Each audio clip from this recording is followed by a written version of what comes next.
What up, what up? It is Friday, and this is the Mason Crosby Show. I'm here this morning with Tommy Wirtz. Mitch Thundernellis is at his daughter's performance. I don't know. He'll be here in just a few minutes. Yeah. So, we're holding it down. He usually gives me my WWE intro. I couldn't bring it like Mitch does, but it's nice introducing my own show every once in a while. Yeah, for the first time ever. I am Mason Crosby. This is I don't even show. Know how to introduce me. How do I introduce me? But yeah, it feels normal. Someone else, like bringing me in. It's I never I kicked off, games, but it was always, I felt like I was a substitute. The game didn't start until after the kickoff. A sub. The game never started until after the kickoff. Exactly. I need a good introduction, and then I'm here. Today on the Mason Crosby Show, we got Travis Diener coming up at 1 p.m. That'll be awesome. Brewers going to head to Pittsburgh, wrapped up with St. Louis, and the Brewers versus the Cardinals this year feels a whole lot like the Packers versus the Bears in recent, not recent memory, but like a decade ago. It kind of feels like, oh, okay, well, at least the Brewers own the Cardinals during this stretch.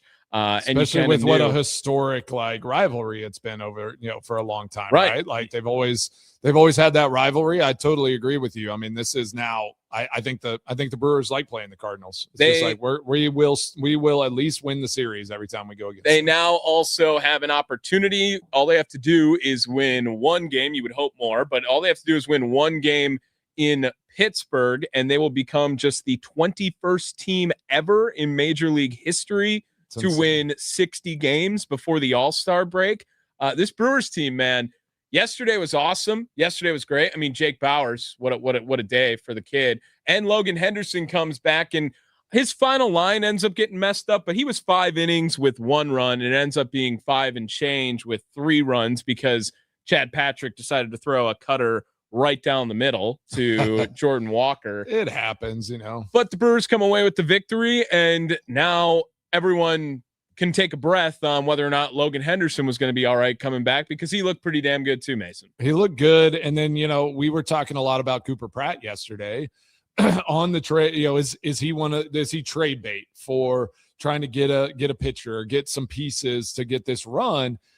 And it's either like how he's been looking here, especially in this series. It's like, is he trade bait, or is he a guy that this team can kind of move forward with? But I think if anything, the way he's playing right now, he is upping his value if he were to go into that trade package to try to go get somebody. Well, and yesterday, the Milwaukee Brewers, we were talking a little bit about some potential trade moves and transactions for the Brewers, and they got one in today. Breaking news. Bryce Wilson coming back to Milwaukee, old friend, after was he with St. Louis? Where did they just faced him? Was it this series or the last series? I can't remember. Maybe it was the Braves. Was he with the Braves during this? Or a Cub? He was a Cub this year. And the Brewers faced him, and he had a pretty good outing against the Brewers this year. And now, he's a Brewer again, and he's had a lot of success with the Brewers during, he's a career ERA is 4.86 for Wilson. Not a great number. Not great. With the Brewers, it's 3.42 in 2 seasons. Like he's got a negative wins above replacement with every baseball team he has ever played with, except for the Brewers, where it's 2.5. Like it's a pretty decent number for what he did as he started a few games. He also came out in relief for a lot as well. He was kind of one of those first guys that was in an opener type situation over the recent memory for the Brewers over the past few seasons. So I actually like the move. I think it's a fun move for him to come back. And we all knew they were going to get some sort of pitching depth in a way, probably in the reliever situation, Crosby.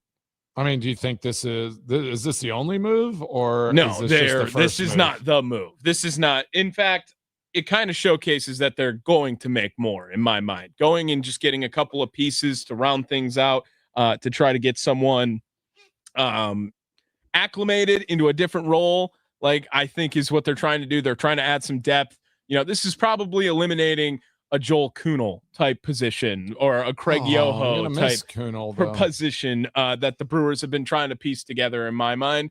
Or Greg Jones. I mean, just I might be the most fixated Brewer fan on Greg Jones. That might be on me. I might be driving too many narratives. He might be getting too much airtime, but yeah, I can't take him seriously. I'm sorry. It's so super unserious baseball. It feels like every time he's out there.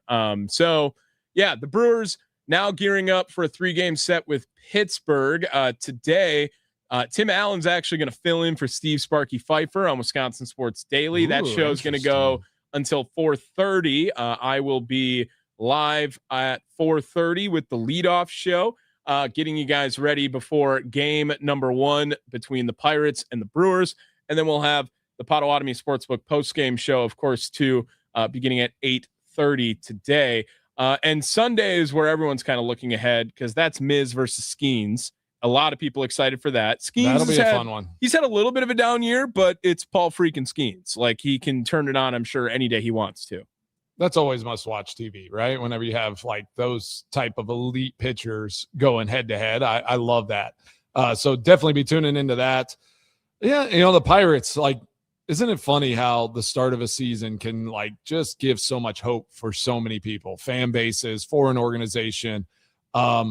I'm pretty sure we thought Pittsburgh might have turned it around and been a better team. The Reds, how they started the season, we were like, oh, maybe there's something this year. And then they all just fall off. Like, they just kind of do what, unfortunately, bad organizations tend to do. And they can kind of fake things until the real stuff starts happening, right?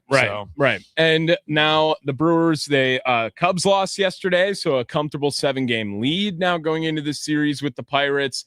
The Brewers really incredible first half, super fun, super amazing to see what they've done. And I think that when you hear all the people who want to see this team go all in, it's just because of how good they know this baseball team is, and adding an extra piece to get over that hump. We had talked to Paul Wagner earlier in the week, and I think that's why you're kind of interested now to know if these contract extensions, maybe for your Cooper Pratts, your Luis Lara, maybe if it didn't necessarily mean long-term plan, but if it meant more trade-friendly deals during this. Yeah, because now you're passing a set contract. I think with Paul Wagner, he framed it really well. Was you're passing him in contract, a guy that's under contract for a long time. They have the rights to him for a long time.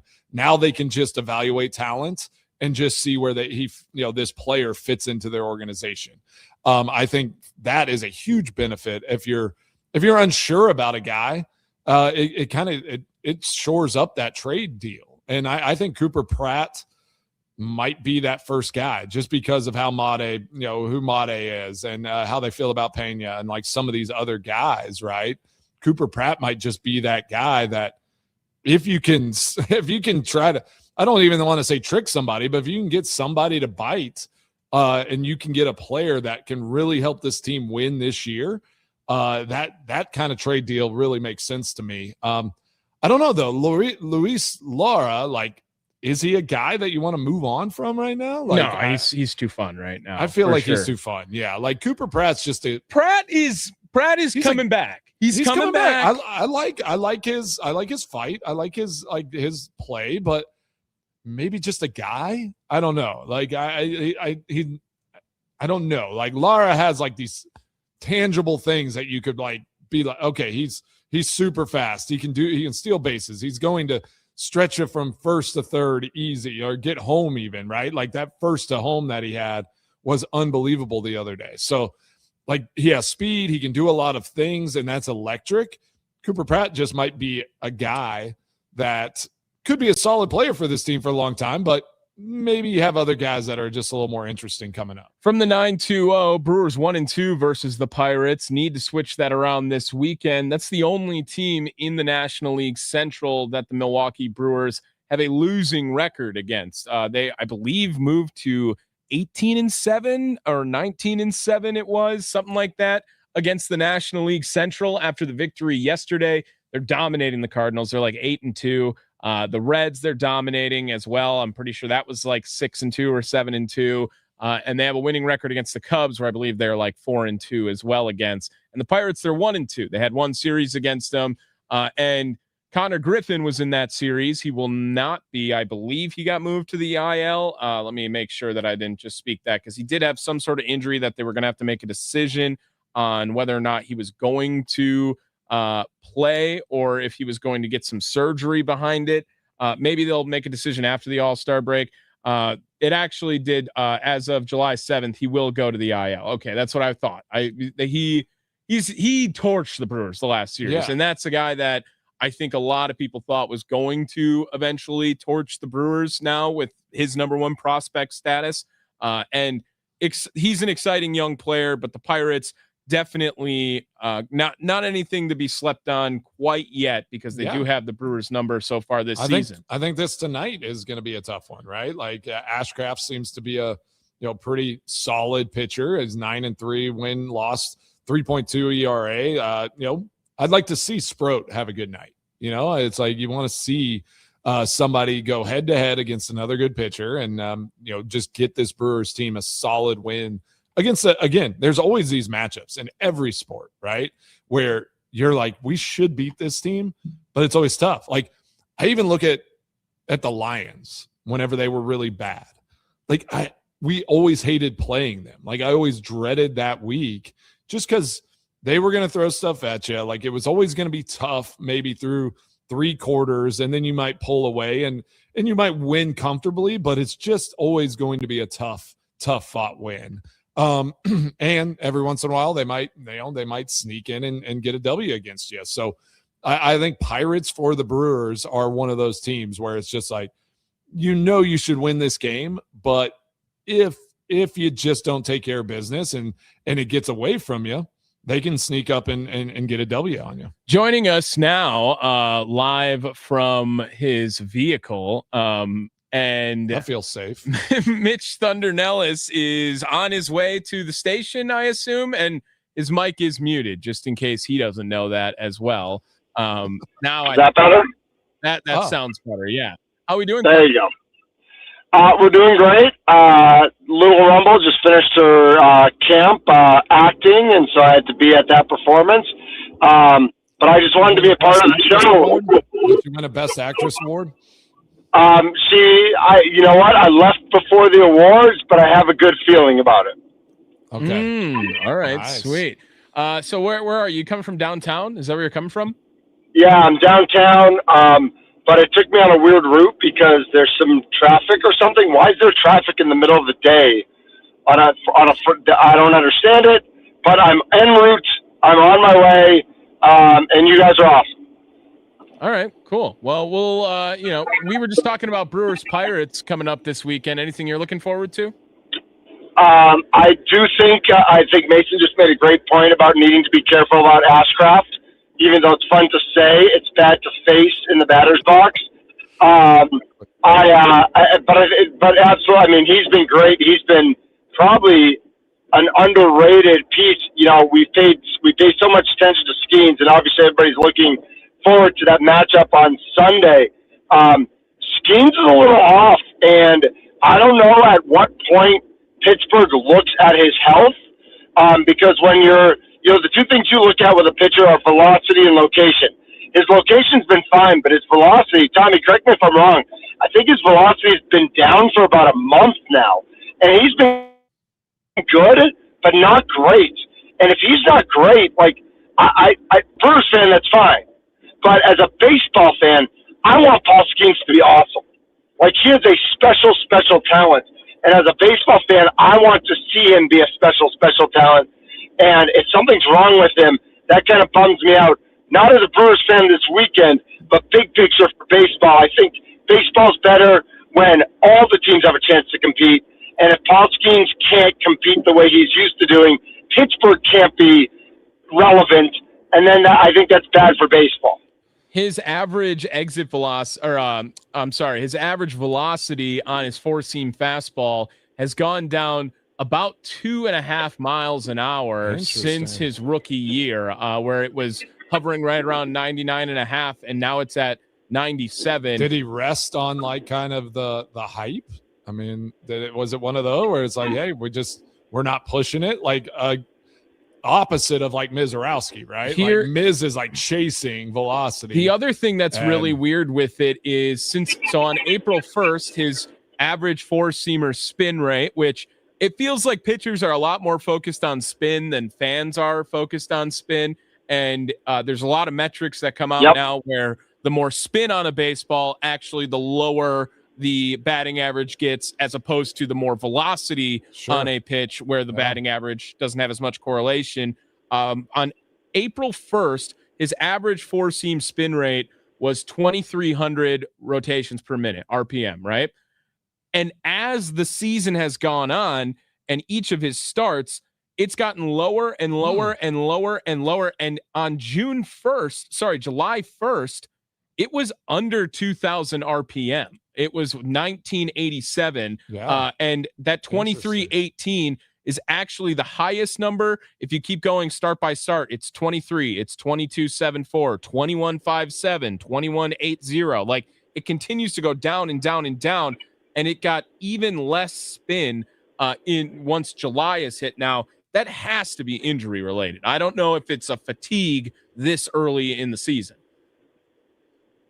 Yeah, that's curious. I'm curious, like what the reason behind that. Like, obviously, like I don't know that pitching mechanics and all the stuff that they do like in depth, but there has to be something that is eliminating that spin rate. Like, he's just not feeling confident, creating as much spin on the baseball. Is it his elbow? Is it is it a shoulder? Like, what's going on? That is creating that. So we got to find an expert. We got to find a scientist, an expert to tell us, what could cause spin rate to decrease. That's like a systematic like decrease, like where you're reading off those numbers. Yeah. I mean, that's pretty wild. But he hasn't like missed time. Yeah, and it out. No, and it wouldn't make sense. Like, it wouldn't make sense necessarily if it was fatigue, because like, the season just started, so why would he be fatigued? It leads you to think, like, either it's injury or Mason, kind of like you said, like, did he at some point believe into his own hype and forget, to work as hard? And I don't think anybody's questioned his work ethic previously, and I don't know if anybody in Pittsburgh is wondering if that's part of it, but he was so good so quickly. I think if I'm Matt Arnold or if I'm Pat Murphy, I'm talking to the Miz, and I'm saying, look at Skeens. Like, Skeens was the man.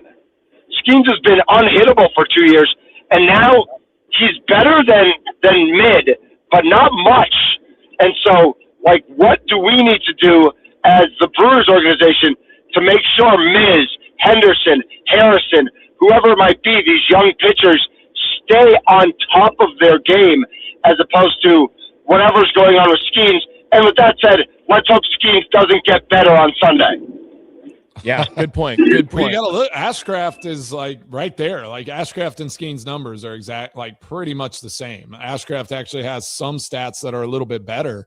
But it is, I always, if it's not injury related, then it's, in my mind, it's confidence related. Because I would assume pitching, like, to create spin, you're releasing, like, you have to have full confidence that you're going to keep control and do all of that if you're spinning the ball more and still trying to create velocity, right? So if that was the case, maybe his command, he started feeling like wasn't as good. And so it's like, hey, I'm going to try to keep my velocity where I want it, but I'm not going to spin it as much just because I don't feel confident that I'm going to be able to keep it in the zone, as regularly. So for me, I always look at whenever stuff is changing systematically like that, for me, it's either it is an injury or a fatigue type thing, or it's a confidence issue. And you don't know if you don't work at it, even if you're the best, you come out hot and you're the best and you don't detail that work, your confidence will wane at some point. Like, you can't just be confident and say, I'm confident, go out there, stand on the mound, any type of situation and be great. you have to still put in that work. And I totally agree with you, Mitch. I think the Brewers do the best of that, right? Is they don't let guys like rest on their success. They are going to push you to try to be the best version of yourself day in, day out, year in, year out. And that's why they've been exceptional, and that's why they continue to dominate this league and this division, because they just do not rest on it. Well, and to throw another pitching into this, Brandon Sproat going tonight for Milwaukee. 4-1, the Brewers' record over his last 5 starts, 26 innings of work, a 3.46 ERA. Sproat's been really starting to figure things out. And I think Mitch Nellis was kind of the last guy to maybe say, let's just wait on Sproat. Just everyone kind of felt like they wanted to give up on Brandon Sproat. And Mitch Nellis was holding strong and keeping his stock. And now, I mean, the Brewers have a real good problem of trying to figure out the back end of their rotation, because there seems to be a lot of qualified pitchers for it. But Sproat still might be the front runner now just because of his recent success, Mitch. Well, and we talk about the law firm of Sproat, Gasser, and Drowan, right? And all 3 of these guys are pitching above their station. And they're not just pitching above their station. They might actually be this good.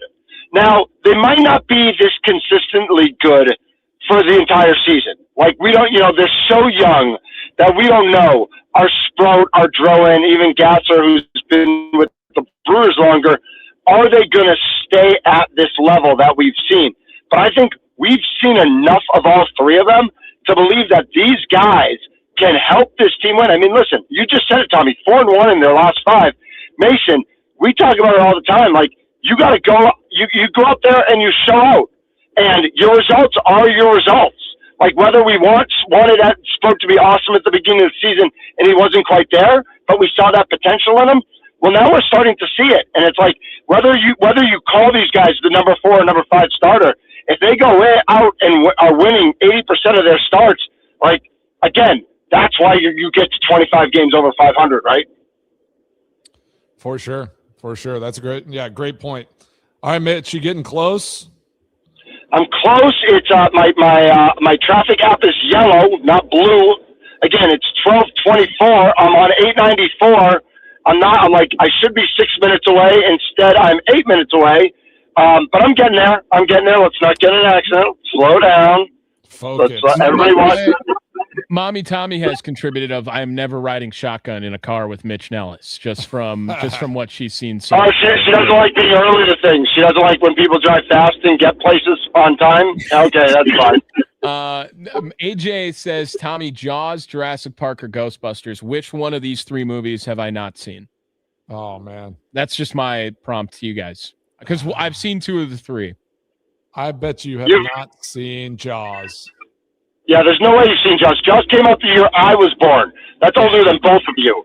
Yeah, I just know that you're gonna need a bigger boat. Like, I feel like that's the whole movie. Like, once you. No, Jaws still takes down the huge boats. I mean, there's no boat that Jaws can't take down. Well, yeah, it's a shark that's just causing havoc, and the shark's gonna lose at the end, right? Like, I mean, that's basically the whole movie. For sure. Yeah, right. I got it. Yeah, so I've seen it. That's all I got. Mitch, we'll take a break, and then you'll come tag me out, and we'll be not in the car during the next segment. How about that? Yeah, and we'll make sure to spend lots of time talking about Jordan Love, because I know you want to dive deep into that and the disrespect for Jordan Love. We've also saved. I heard Malik Willis is a top 50. Oh my God! Yes, the troll job. If Malik Willis gets above this, would be incredible. That's what I keep waiting for. It. No way. He's going to be. Oh, he's going to be 0% chance. Sure. 0% chance. We've also saved. I had some crosstalk with 9 to Noon, so we had some sentimental moments from that. But we've been saving kind of the big topic for you to get back into work here, Mitch. Yeah. So we'll talk about that as well today. So you can hug Tommy. Travis Diener at 1:00. Some Packer conversation coming up next with the Packers all-time leading scorer and Mitch Thunder Nellis in the Wisconsin Sports Radio Network studios, powered by the Potawatomi Sportsbook. This is the Mason Crosby Show. Yes, sir.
I didn't mean it to work. It works. It That works. Think we're alone Like now. after Mitch leaves, like Yeah. that's what happens.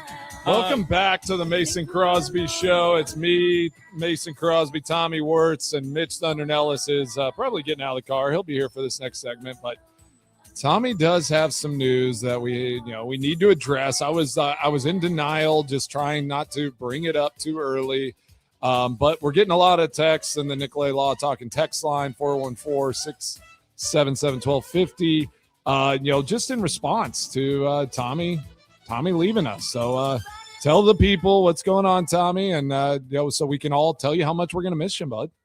Yeah. So I had announced it yesterday on the Potawatomi Sportsbook post-game show that today is my last day at the Wisconsin Sports Radio Network. I got into it a little bit with the 9 to noon crew, and I am really, really pumped for what's coming next. I'm super excited, and I won't be bringing it up here on these airwaves. But if you want to follow me on Twitter at TommyWSSP, I'll have some sort of announcement coming in the coming days on what's going on with me. Are you going to change your Twitter handle? Gonna have to, right? I brought that up too. But yeah, it is my last day. So this is the Mason. This is my last Mason Crosby show. This is my last leadoff show and my last Potawatomi Sportsbook postgame show coming up today. And I'm gonna miss you guys just a bunch. Like that's the part of it that is really really tough about this. Well, for sure we're gonna have to, we'll have to get you on. We'll figure something out because we can't have the trio fully dismissed. So we'll figure something out. That way we can at least get your insight. Make sure that you're again watching some movies that we know you need to watch, and that you're taking good care of yourself. We don't want you to slip up as you move on to your next deal. But dude, again, like you are a guy. Just want you to nothing but the best, and want you to just go out and crush it in this next venture of yours. But you will be missed, Mason. for sure. Mason, you are way too nice. It is Craig Counsell, Giannis Antetokounmpo, and Tommy Wirtz. That's it. That's the list. All right, so that's what I wanted to talk about. All right, it's not really Tommy. What is this? No, I mean Tommy already said he might be like a Craig Counsell. Yeah, this is a Giannis situation. No, it is. I'm like, is this like there's a mixed screw? I'm seeing these responses. I mean, is this like a Brett Favre situation? I mean, or is this is a young and up and coming? Like it'd be like if Kareem, he's Kareem Abdul-Jabbar. Oh, he's a Kareem. It's like a Kareem situation. Yeah, getting traded from the Bucks to the Lakers, right? Man, you're Kareem Abdul-Jabbar, dude. Dude, you could be in worse company. I don't think so. Who left in free agency? Like just chasing other things. Like who did we kind of have salty? Gary feelings? Sheffield. So I think Kuhn made a comparison of Aaron Campman to me. Okay. Where he had kind of said that, that was Didn't he go to the Jaguars? Yeah. And he was like, he was like, he left right before the Super Bowl. And I was like, well, hopefully the Jags win a Super Bowl too soon. Like I was trying not to. I was just thinking like maybe even a Ryan Longwell situation. I mean, we love Ryan. Like Ryan's my guy, but when he went to Minnesota, like there were some bad feelings, and he said, he made some comments, in the media that didn't that rubbed some people the wrong way. Good guys can sometimes do things that people aren't always happy about.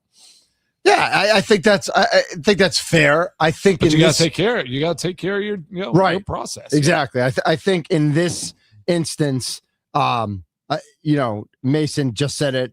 We are like 7,000% have Tommy's back and love Tommy and are going to miss Tommy. And we can make fun of all these names of like people who left. Lots of them came back. And lots of, I mean, even Brett Favre, who like left and played for the Vikings, like now he walks into Lambeau and he gets a standing ovation and all those sorts of things. But we can make, we could have, that's a whole separate topic.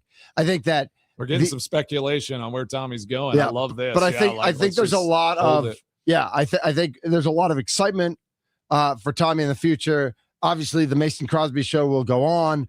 Brandon Snide's going to slide in next week. And so we'll see if that, which I'm going to tell you right now, the best possible scenario of someone who's kind of Tommy-esque, I think, is Brandon Snide.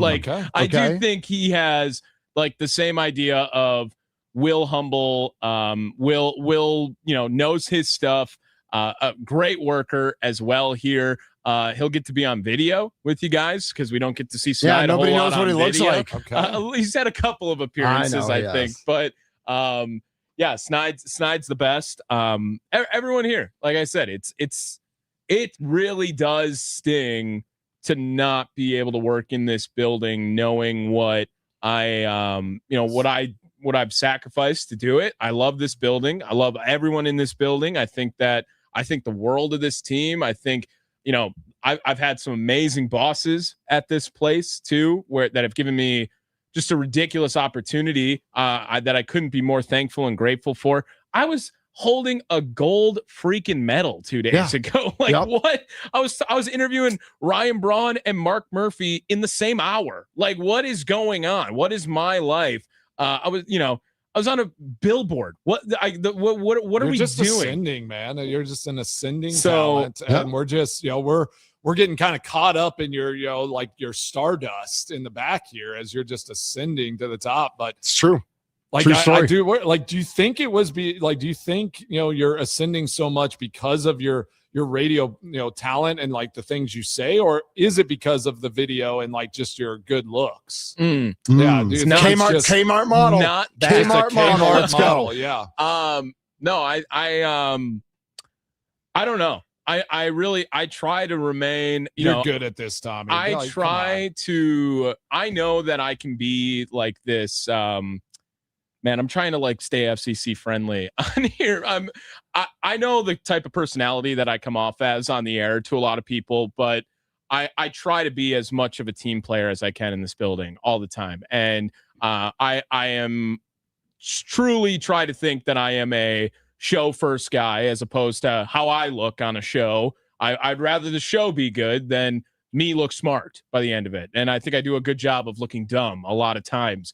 But no, I'm just incredibly humble, incredibly grateful for what we've been able to do here. And I brought it up with, I don't know if many people know my origins to get here, but I've brought up before that I was in Wilmer, Minnesota, working in the Northwoods League and was for 2 seasons. My contract was not going to get renewed over at the team I was working for in Minnesota, which there was no hard feelings with that. I kind of just knew that was coming and I was looking for another job. And when I got the first interview with Sparky, he had basically said, I'm not going to hire you to move to Milwaukee because you live in Minnesota. And I didn't know if I was going to stay or if I was going to go back or whatever the plan was. But in that moment, I had said, oh, no, I'm moving back to Milwaukee. I need a job. Like I am moving back to Milwaukee. It's not for this job. I was already coming back. And Sparky immediately said, oh, great. Like, let me get you hooked up with another guy and hooked up with another guy. But I had made my mind up in that conversation that I'm going to move for a part-time producer gig and figure it out from there. Luckily, it's in my home market. I have, I talk about my parents a lot on this show and how amazing they are. And I started here 1 day a week doing Packer post games with Sparky.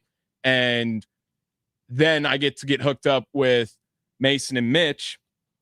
And, I think that, well, you worked your tail off these last 2 years to get this station back up and running, to get this thing like, back to moving in a direction where, everybody, now we're, all across the state and we're moving into other, markets. Like, you have been the backbone of that for the last 2 years. Like, you're working behind the scenes, doing all the extra dirty work and all of those things.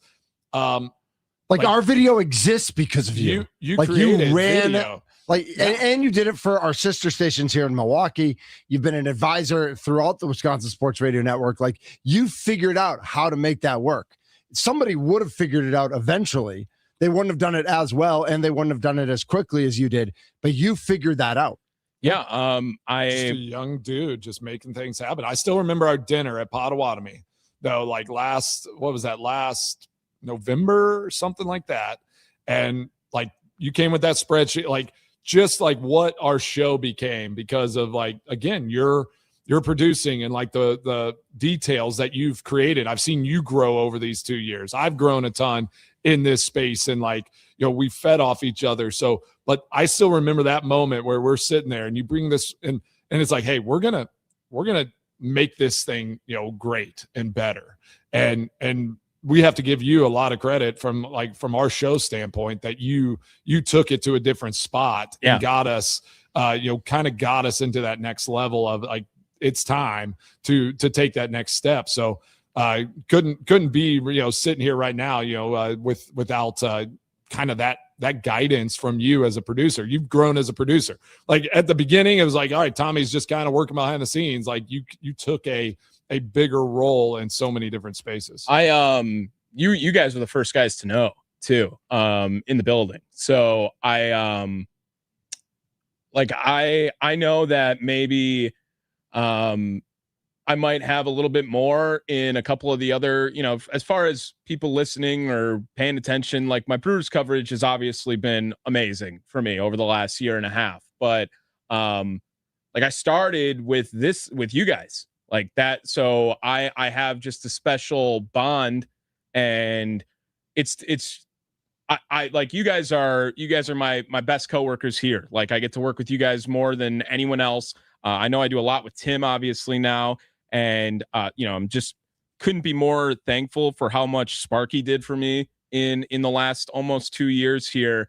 But I mean, you guys knew before anyone else, like the Mason Crosby show, like that while it wasn't necessarily like my baby, it was like my first time ever trying to put myself out there in this industry and, just forever, like, in debt to you guys for that too. I couldn't be more thankful and grateful for getting to work with you guys and how much fun we get to have. Still, like, we're not going anywhere. Like, it's not like I'm never going to, we're still going to bug you a lot. Can we keep the group chat? I might just keep, just group chatting you and just like, can we just throw Snide into the same group chat at least? Like we could just keep the same one. So can I just post pictures of this has been the most love we've ever shown each other. That's true. Show. That's true. It feels uncomfortable now. It is true. I agree.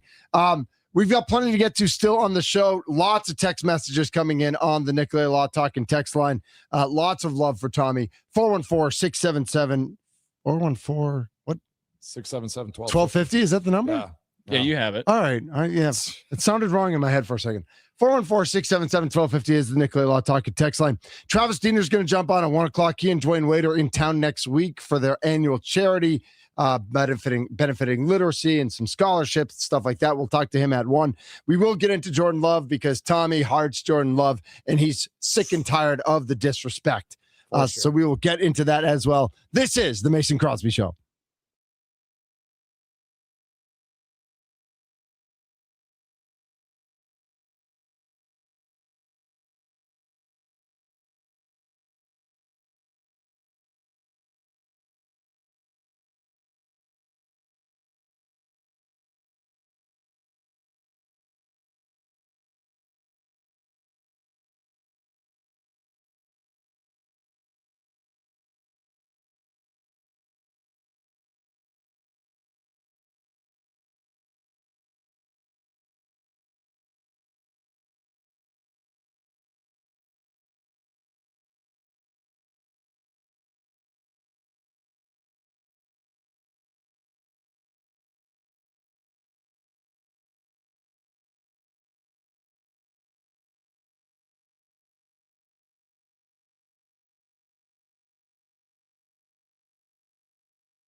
Hey, mama said the way you move gonna make you sweat, gonna make you groove.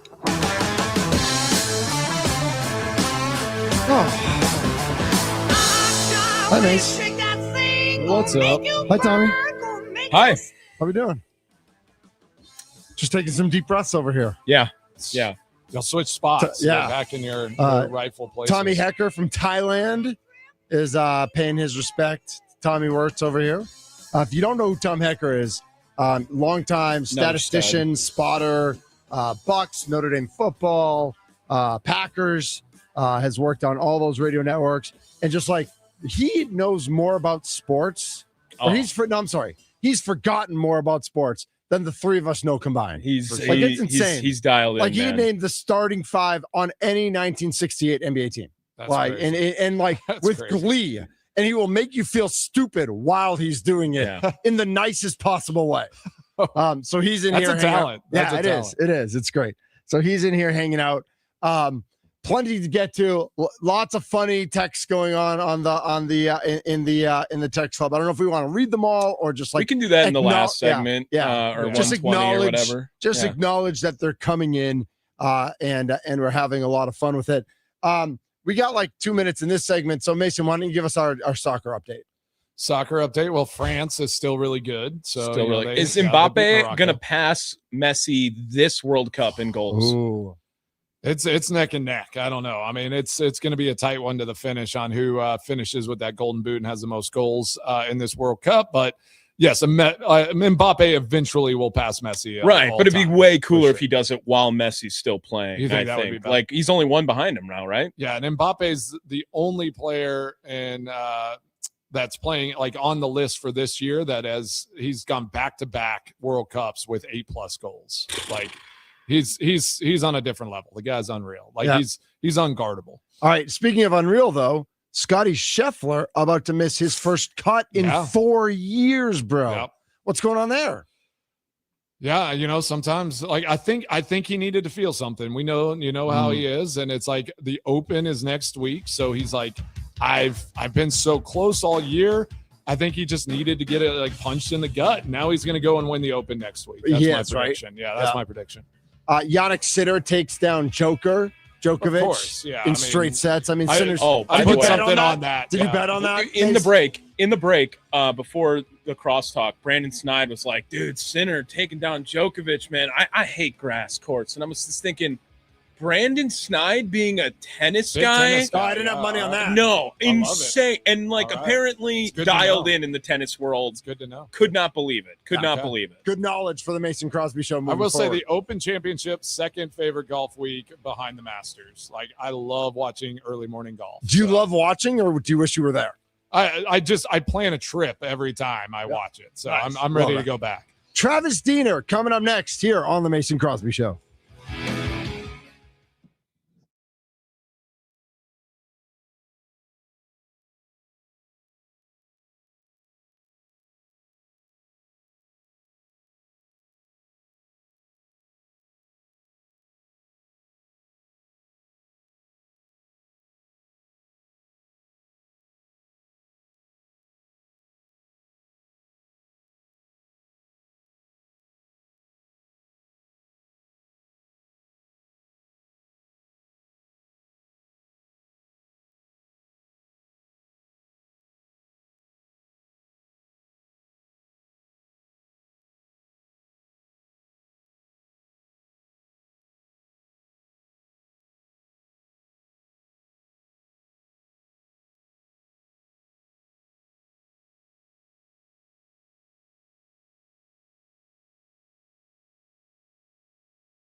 A Super Bowl champion. The Green Bay Packers have won the Super Bowl. The Packers' all-time leading scorer. A game winner for Mason Crosby. It's time for the Mason Crosby Show with Mitch Nellis on the Wisconsin Sports Radio Network. Powered by the Potawatomi Sportsbook and on the free Odyssey app.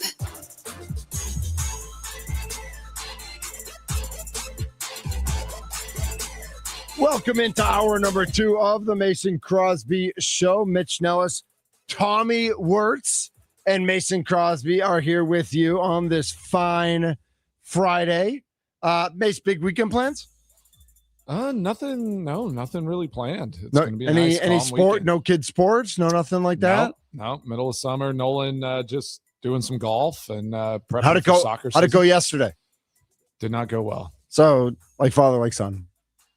Let's not say that. I mean, Yeah. as long as he's not listening, I don't want to make him feel bad about No. himself. I don't mind making you feel bad. But Yeah. Well, I'm still a pretty good golfer, but I didn't say you were bad. he's You're just a getting bad tournament golfer. He's getting there. Right. He's a good golfer I've too. won tournaments before. Relax. Against Not to- offensive linemen. No, Sounds not okay. Okay. Hey, I got to get a couple more in. Got a couple more in. Screw all right, you, all right. Tommy. Yeah. Forget you. Yeah. All Get right. out of here, Tommy. Just leave now. Nice. Joining us now on the Guest Hotline, powered by Gruber Law. He is one half of the hosts of the Wade and Diener Home Court Weekend, July 16th through 18th. So coming up next weekend, Thursday night and Friday. There's lots of food and lots of fun going on. Travis Diener jumps on the show. Travis, thanks so much for jumping on today. Oh, thanks for having me. Absolutely. So it's kickoff home court weekend. There's food. There's court to cork. There's the camp that's going on. There's the silent auction. There's another dinner going on. What is all like? How did this all come to be that you and D Wade decided that an event like this was important for southeastern Wisconsin? Yeah, it just started probably 3-4 years ago of conversations between Dwayne and myself, and we were kind of ending. Well, I was kind of ending my career overseas, and his career had been over in the NBA, and he always wanted to come back to the Milwaukee area and have more of an impact, and because of what Marquette did for him in the city of Milwaukee, and what better thing to do than hold a few events over a weekend to raise money for great organizations. So it really started with his vision and his idea, and with me being located in Milwaukee and in Mequon, like I can be kind of the boots on the ground and have more in-person conversations with people to get the ball rolling. And super excited about doing it again this year, and hopefully, not hopefully, we'll have a great time just spreading awareness and raising some money for some of those organizations. Travis, Mason Crosby here. Thanks for joining the show. What part of the event are you looking forward to the most? I know there's so many different things going on with this. I know y'all are doing a cooking experience. Are you a cook in your own? Definitely not that. Okay. Yeah. Tell me what you're looking forward to the most. I look forward to mostly the basketball camp. I've done a lot of camps over the years, and it's just something that comes natural for me. And being around younger athletes, young kids, giving back in that sense is always fun.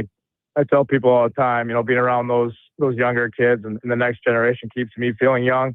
So that's what I really look forward to that. And but all of it's going to be a lot of fun. I think for Dwayne, him coming back to Milwaukee, it's always a good time and brings back. He feels at home here because he was a boy, a young man when he got here, but when he left, he had a lot of experience, and I think Marquette really helped shape who he is.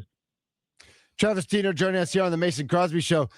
Mason asked you, and I know you're looking forward to that, but you are going to be bartending at Central Standard on Thursday. What is the best mixed drink that you make? I'm gonna make a little old fashioned. Call it the maybe the Fond du Lac old fashioned because I'm from Fond du Lac. So Love it. I'm gonna have to nail that down here in the next week and give the customers.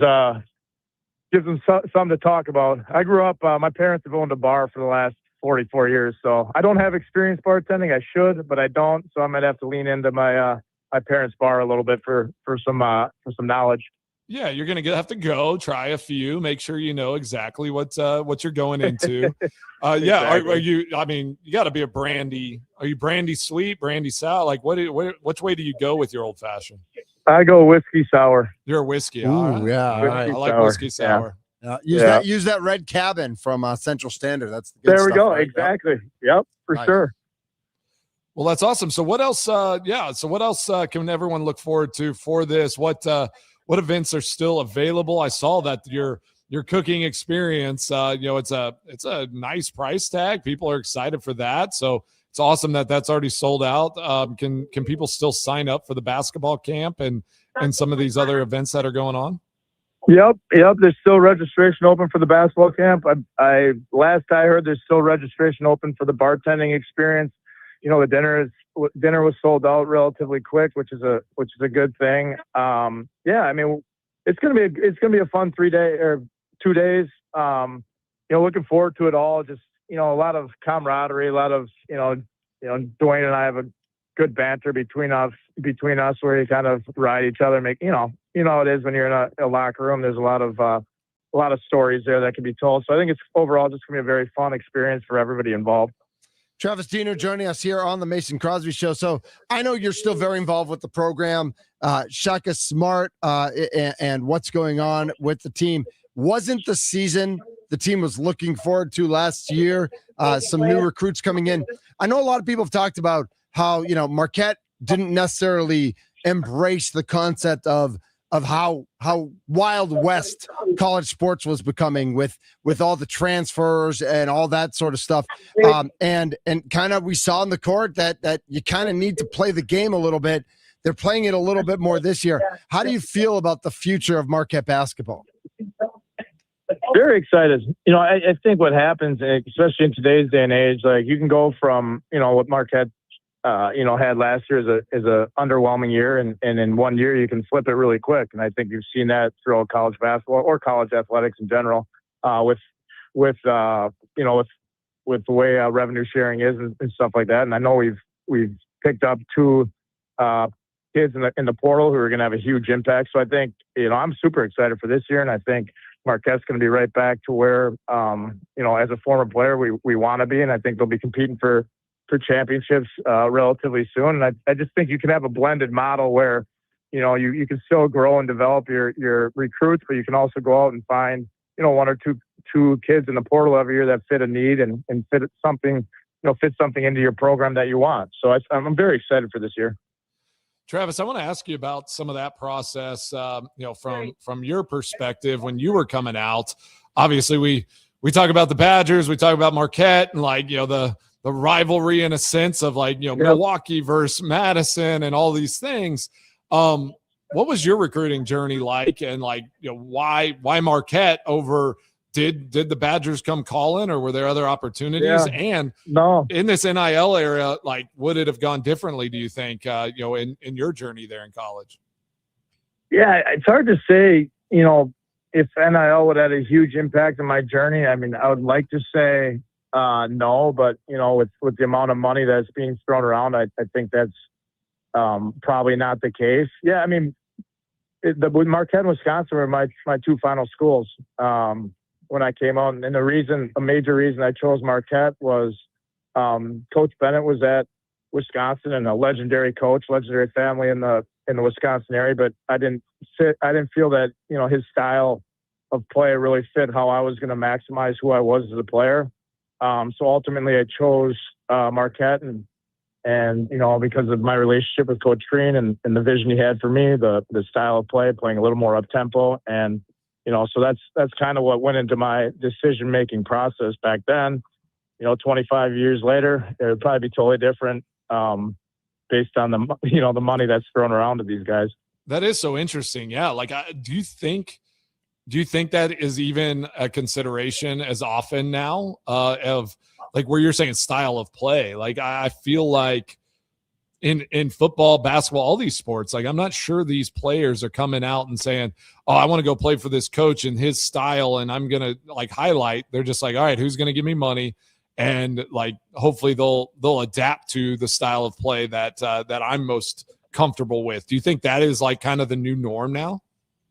Yeah, I mean, I mean, without being in, recruiting visits, I think, the amount of money or that number is, very high on a lot of kids' priority list, and style of play might have taken a step back, or I for sure know, like what kind of facilities these colleges have means nothing to these kids anymore. And back when I was going through it, if you had a nice practice gym or a nice whatever, it was appealing. It wasn't going to maybe sway you one way or another, but nowadays they don't, nobody cares about that. So I think it's become a really transactional, which is really, disappointing to a point, yeah. but, and I'm old school. I mean, I'm happy with my journey, and I'm happy. I mean, part of me wishes there was NIL, obviously, but I don't know what that would have done to me as to my work ethic, or, you get kind of complacent and things come to you easy, when you haven't really produced anything yet. And so,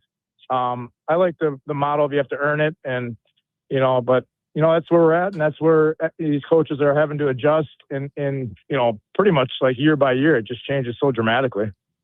Travis Diener joining the Mason Crosby Show, and we're talking about their event, Wade and Diener home court weekend, which is going to be awesome, coming up next week. I'm actually going to be in Wisconsin next week, so I don't know if I'm going to be able to pass through. But I want to ask you a question about playing against former teammates. So you and D Wade have like a fun banter and things like that. Like, whenever y'all got to the NBA and had played against each other, just talk about that experience a little bit, because those are always unique whenever you maybe played side by side or had some, you have these connections, and then you go and play head to head in the NBA. Just talk about what those experiences were like for you two.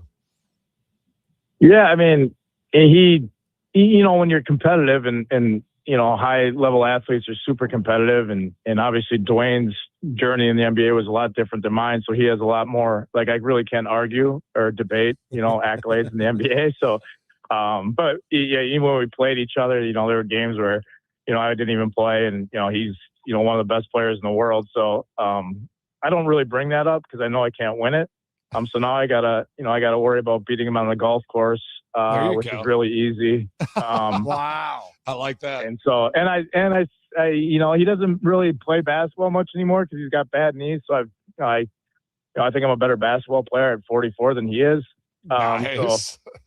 But yeah, no, I've had the opportunity, when I played overseas, to play against my cousin numerous times. It holds a little special meaning because, those games and those, individual records against each other are always going to be talked about. So you want to come out on top on that. Yeah, Travis, we talked yesterday about the first time you ever beat your dad or your, an older sibling or things like that. Like, did you know though, whenever, I know whenever I played against, guys that, even in high school, it's I played club soccer, and then we play against some of my teammates in high school games and things like that. You always kind of knew their personality, how to get under their skin. Did you ever use any of those things to kind of help, gain an advantage where you knew kind of how to push some buttons of either your cousin or former teammates, things like that? Yeah. I mean, yeah, to your point, it gets somebody, a little more pissed off, and I'm sure they knew what would make me a little more pissed off. And it's just kind of that friendly, competitive banter, but it means a little more because, you're going to see them probably the next day or the next week. And, that's all you're really going to talk about. And you don't want to be the guy that loses, because then you just got to sit there and take it. So there's always a little special meaning. And fortunately for me, I got to play against my cousin overseas, but we got to play 4 years together. So that was even what, that made it cool. more special. But still, I still bring up my record against him overseas and when I played him in college. So you guys can do the math. If I'm bringing it up, I had a winning record. That's right. That's right. What was that like playing overseas? I've never gotten to experience that. Like, what is that experience like for a basketball player, an athlete? That was the end of your career. You go overseas, play for a few years. Like, what was that experience like for you? Loved it. Loved every minute of it.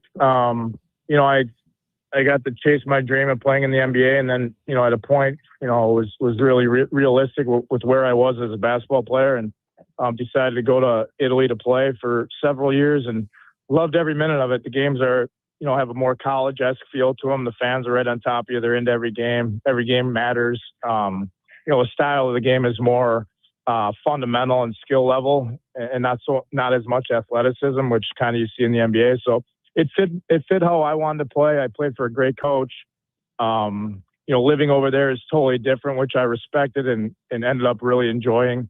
The pace of life was, slower, and my kids loved it. My wife loved it. So it was, we're actually going back to Italy right after this event on Monday for a couple weeks. So we're really looking forward to that.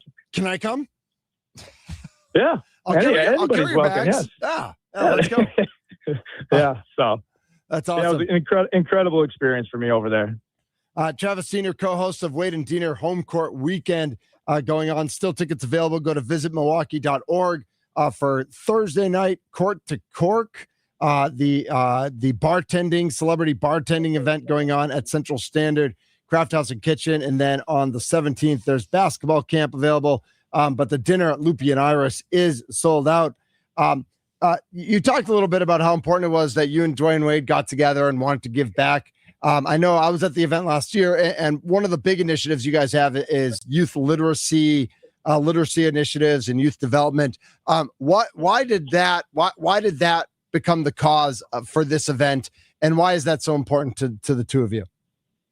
It was really important for Dwayne and his foundation through his sister and what kind of Dwayne went through growing up. Dwayne was a Prop 48 when he came out of high school, so he had to sit out his first year at Marquette. So it's always been personal for him, and the impact that reading can have on young kids at such a young age is extremely important. And so it's been our kind of motivation that's what the main focus of this weekend is going to be about. And I'm kind of just, on board with that because I know how personal it is for him.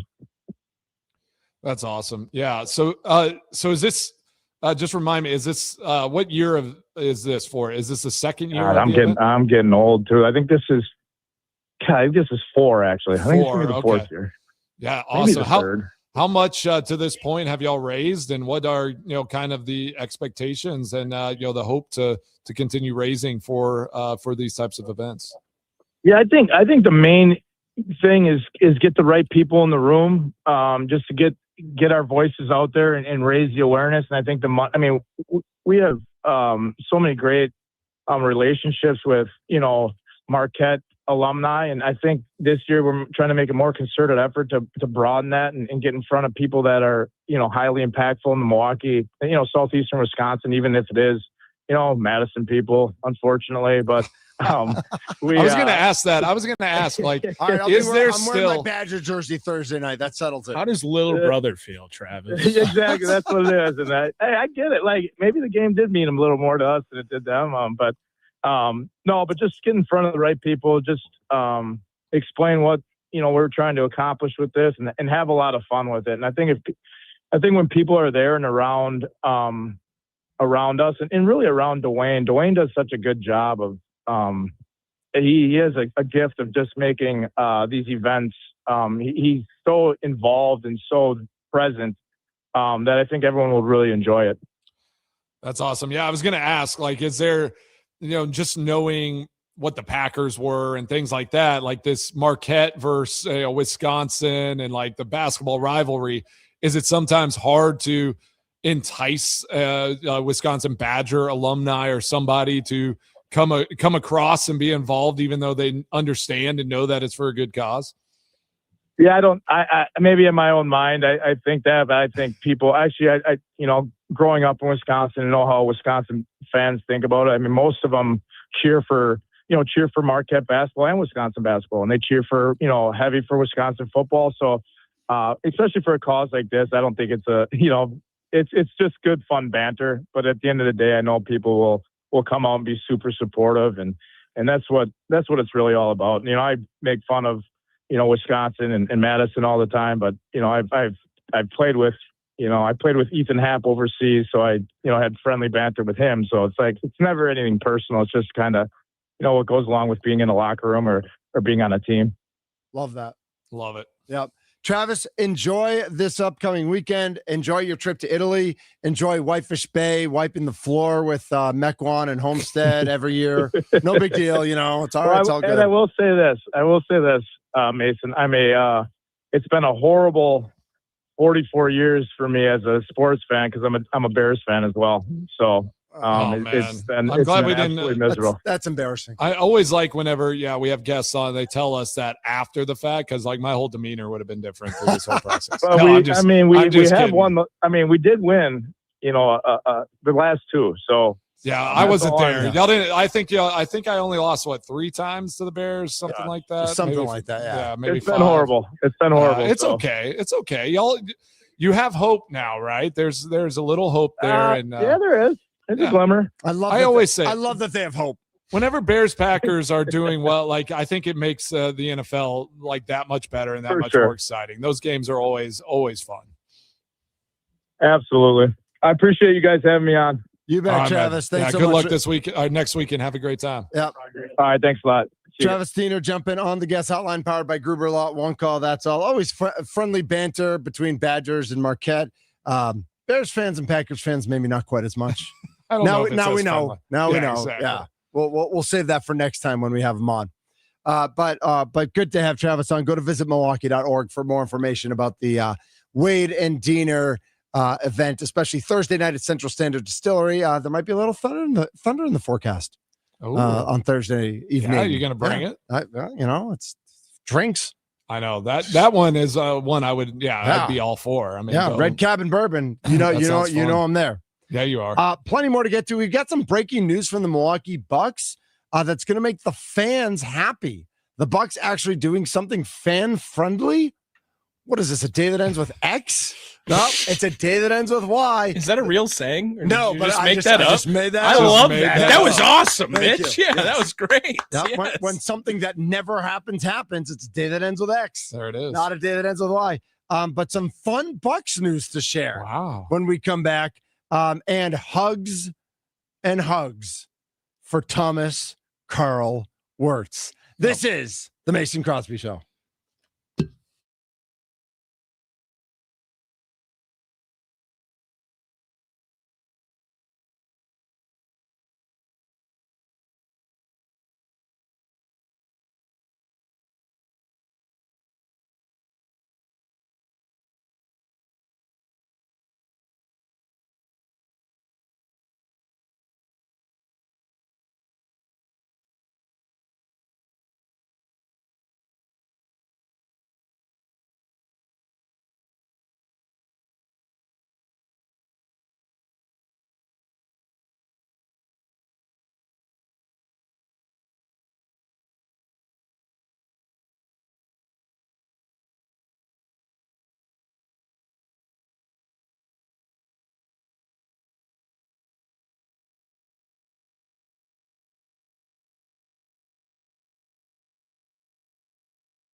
It's Friday, right?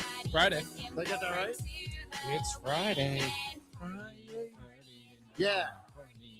This is the Mason Crosby Show. Mitch Nellis, Tommy Wirtz, and Mason Crosby here with you. Oh, man. Starting to feel the feels, Mason.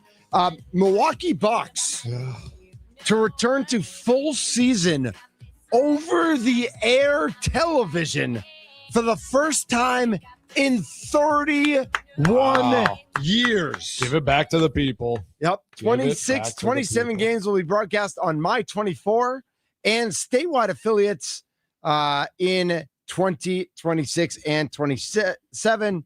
Let's see. My 24 first served as the over-the-air broadcast home of the Bucks from 88 to 94. I remember that. Tommy does not. Nope.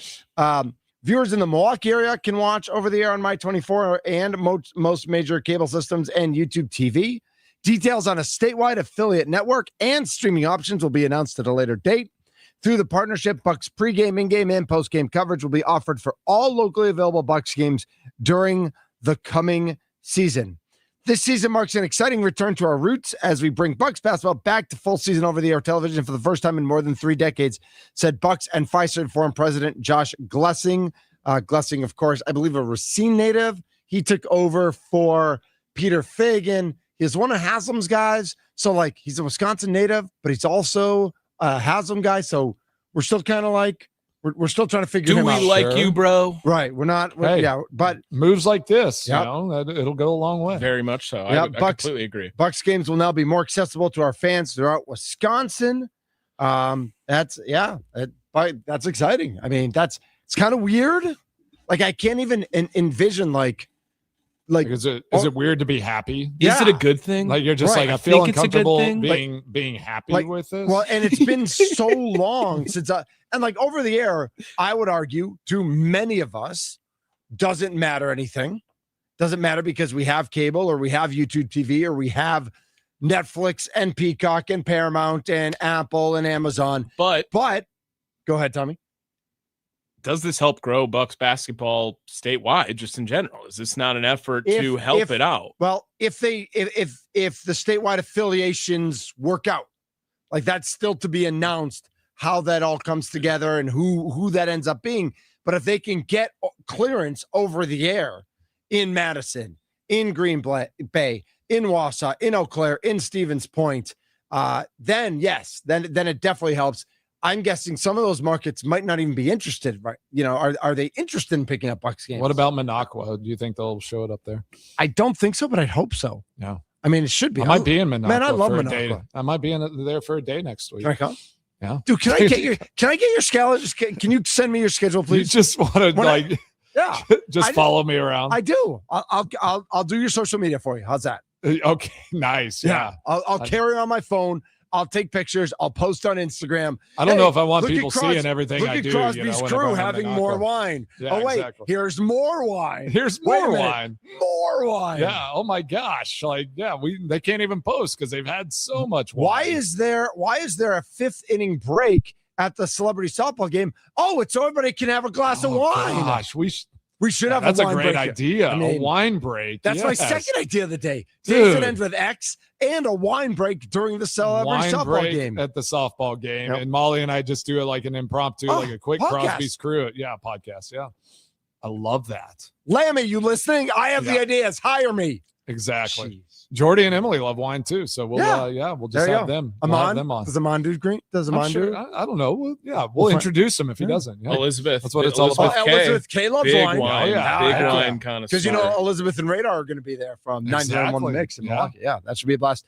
Joining us now on the guest not on the guest hotline, but on the just on the normal hotline is Tommy in Bayview. Tommy, you're on the Mason Crosby Show.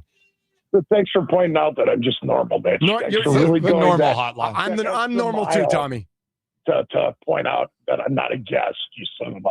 But anyways, Love you, I bro. don't know that it's a blessing that the Bucks are going to broadcast all their games. Ooh, Their snap. broadcast team is horrid. It's I would rather get kicked in the sack by an angry donkey than listen to Lisa all right, Byington. for the record, I don't want to be kicked in the sack by an Yeah. angry donkey. For the record, But you can just mute it and watch. Yeah, you don't even have to listen. Tommy, I'll come over and I'll do the play-by-play for you, like from your couch. There you go. Okay, yeah. You and Yandu can do the play-by-play. That would be That'd great. be amazing. would be Yando's Tommy's better. rescue dog, by the way. Gosh, that would be hilarious. Like just to have somebody in your house, just like doing play-by-play, sitting behind you. Fantastic. Can I do that on Twitch? I know there's I think you no could. like there's rules and you're not allowed to do that, but like I feel like Twitch does everything illegal and like people get away with it. It's like Napster. Just no slurs. All right. As one of the first callers, I'd also like to say goodbye to Tommy. It was great watching you guys all come together and the chemistry you built, and he's going to be missed. Absolutely. Yep. Thank you, Tommy. Thank you for the words. Appreciate you, Tommy. Tommy in Bayview. He gets it. Tommy in Bayview. He might be a little angry at Sal Frelick sometimes. Sometimes. And that's okay. Yeah. But sometimes you just pick somebody to go at, and that's his guy. Mason, do you think there's any way? I don't even want to use the NFL as an example. It's the worst example in the world. But that other teams or leagues go back to over-the-air TV. Like, and I'm going to say this with all due respect. This is a blip for the Bucs. Like until the NBA gets their you-know-what together, and creates regional networks or creates NBA TV the way that Major League Baseball did this year, like that'll go away. For now, it's a great one-year story for the Bucs. But like, is there any way? There's no way that NFL comes back from what they've done. There's no way that other sports come back from what they've done with all the money that's out there.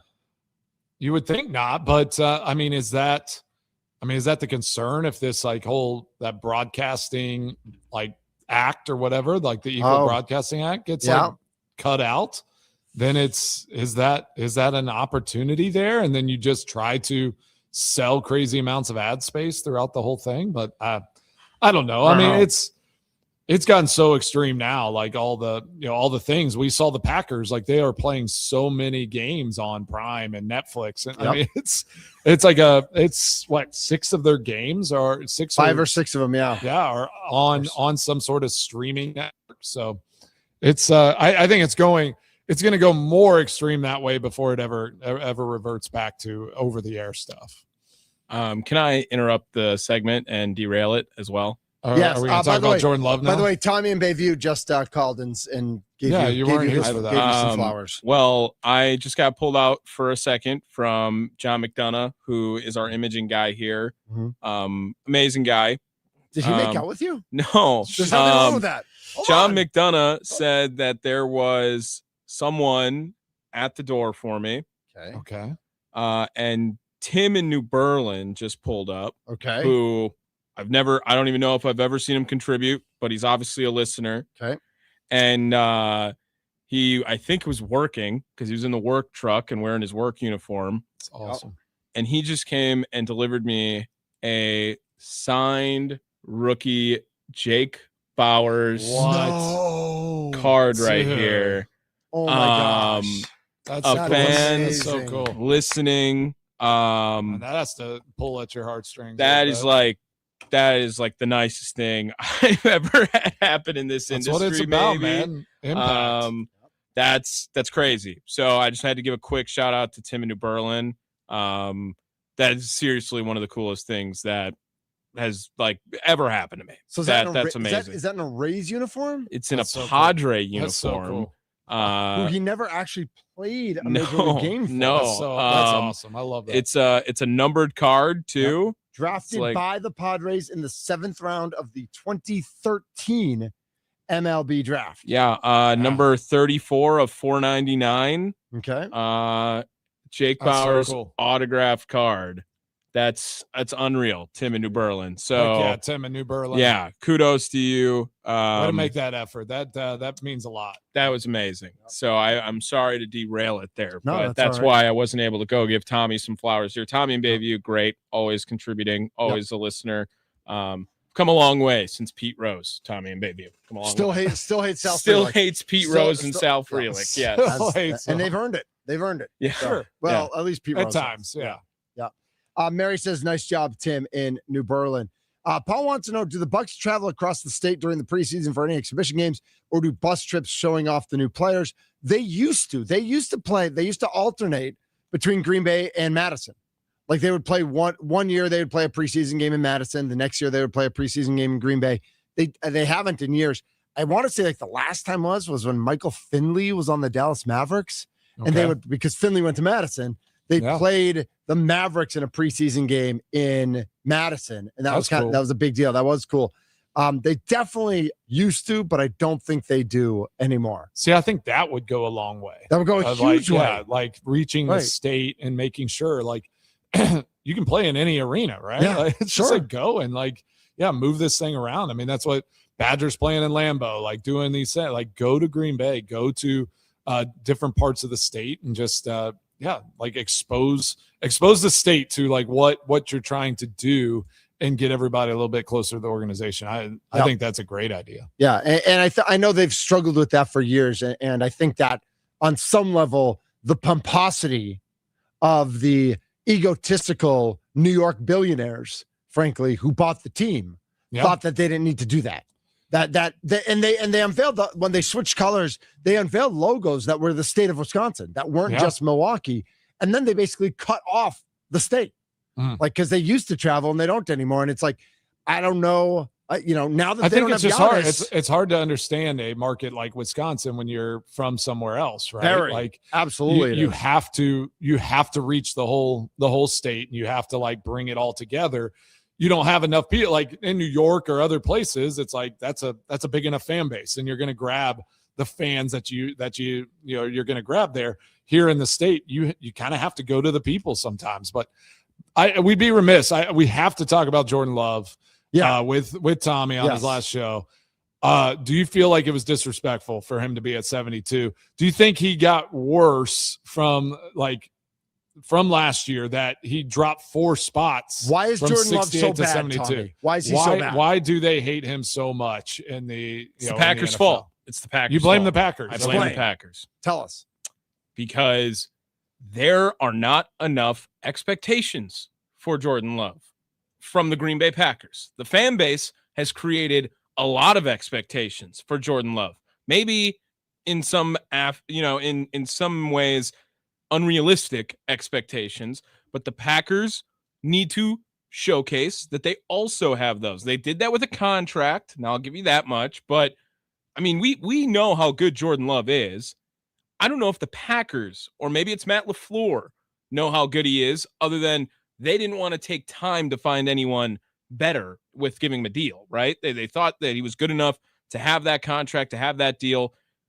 They need to let it way more loose. They need to let it way more loose. They need to treat him as with the play style of the last 2 guys who held the same job title as him, as opposed to trying to like Jordan Love should just have the keys. We've said this for a long time. Mm-hmm. And it seems like we point to so many other people to be leaders on this team. Maybe it's an assumption that Jordan Love should be, but we talked about Josh Jacobs and what he's done as a leader. And now the transition feels like it's going over to Tucker Kraft and what he does as a leader. Micah Parsons on the defensive side.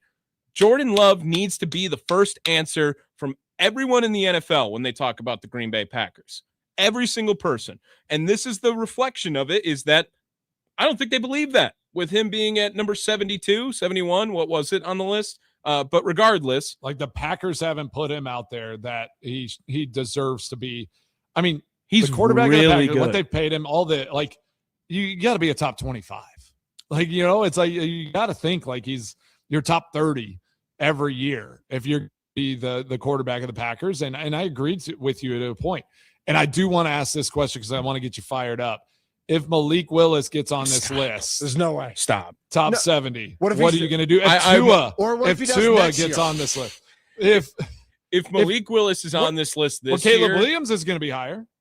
A lot higher, probably. A lot higher. Too. I'm like, what? Like, are we okay with that? No, I'm not quite okay frankly. with it. No, I I'm get not. that they beat him last year, but I'm not okay with it. Here's a really fun question that we were talking about Mark Murphy a little bit yesterday with Sparky during his Green and Gold Hour from the interview a couple of days ago at the Wisconsin Athletic Hall of Fame, and then somehow the tangent keeps going on. So Mark Murphy, very involved with USA flag football, right? Yeah. Would you root for USA flag football if the Bears roster was the USA flag football team? Would I be rooting for them? Would you root for USA flag football if it was the Bears roster at like No. Caleb Williams is the quarterback? No. No. I think you would. I think you would, Mace. You would. You say no, but you would see the flag and you'd say, "I got to root for it." I would I watch. gotta root for it. Yeah, I would watch, but I would question. Like I wouldn't you'd understand. Right, you'd question it. Yeah, But I think you. Just obviously a hypothetical, but Sure. like 100% of the roster. Caleb Williams is the quarterback. Even what if Caleb Williams is the quarterback? which could be the case. Who Sure. knows? Great definitely athlete. could I be also an gave option. him, they gave all the permission in the world, Caleb Williams, go be the quarterback. I do not want Jordan Love to be the USA flag football I quarterback. agree with that. So It's going to be Justin Herbert. You know it's going to be Justin. oh, Herbert. God. Or Well, Trevor good luck Lawrence. taking Or third. Trevor Lawrence. Trevor Could be, Lawrence. yeah, one of them. Pat Mahomes. Yeah, it's going to be somebody. Exactly. All right. Well, let's wrap things up when we come back. Mason's extra points and Tommy's Tommy's farewells. flowers. Yeah, it's going to be Tommy's. Actually, he's going to say his farewells. Tommy's extra points are next. Yeah.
I wanna know what you're thinking. What's on Mason Crosby's mind today? Now I'm thinking. It's time for Extra Points, powered by the Potawatomi Sportsbook on the Mason Crosby Show with Mitch Nellis. Tell me what's on your mind. On the Wisconsin Sports Radio Network. All right, it's Friday. Thanks for listening to the Mason Crosby Show. Tommy Wirtz, Mitch Thunder Nellis, me, Mason Crosby. Tommy, take it away. It's your last day. Oh, Mitch is giving him his flowers. Way worse than a Jake Bowers card. But if you're watching the Growth Those are Law so video stream, Growth gets it. Here, Tommy, these are your flowers. Here are your flowers, Tommy. Thank you. Yeah, I'm hopefully, I'm still gonna be out at the Border Brouhaha, by the way. I want to make that clear. So make sure you buy your tickets with the Beloit Sky Carp, ABC Supply Stadium on July 19th. That'll be an awesome event. Diving catches again. Yeah, sacrificing his body for sure. The Mason Crosby Show is, I'm never gonna have another experience like that. That's why there's a reason you guys knew first when this was all going down. You guys are amazing friends. It's been great working with you guys. And I got a lot more of these to do today. So I don't want to take up too much of this in case people are all day guys, but this part of it does stink. Yeah, man, we love you, buddy. I love you guys. I love you guys, and you guys are gonna kill it. And I'm really, really excited for you guys too. And so I'll leave it at that. But thanks for giving an idiot from Cudahy a chance, because it was really fun. It was an awesome ride, man. Well, you make Cudahy proud every day. Heck yeah, buddy. And I know you're going to make us proud every day with all the things you accomplish in the future, because the future is bright.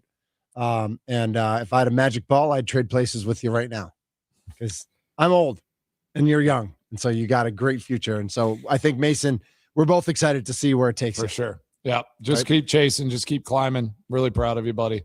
Thank you. Thank you guys.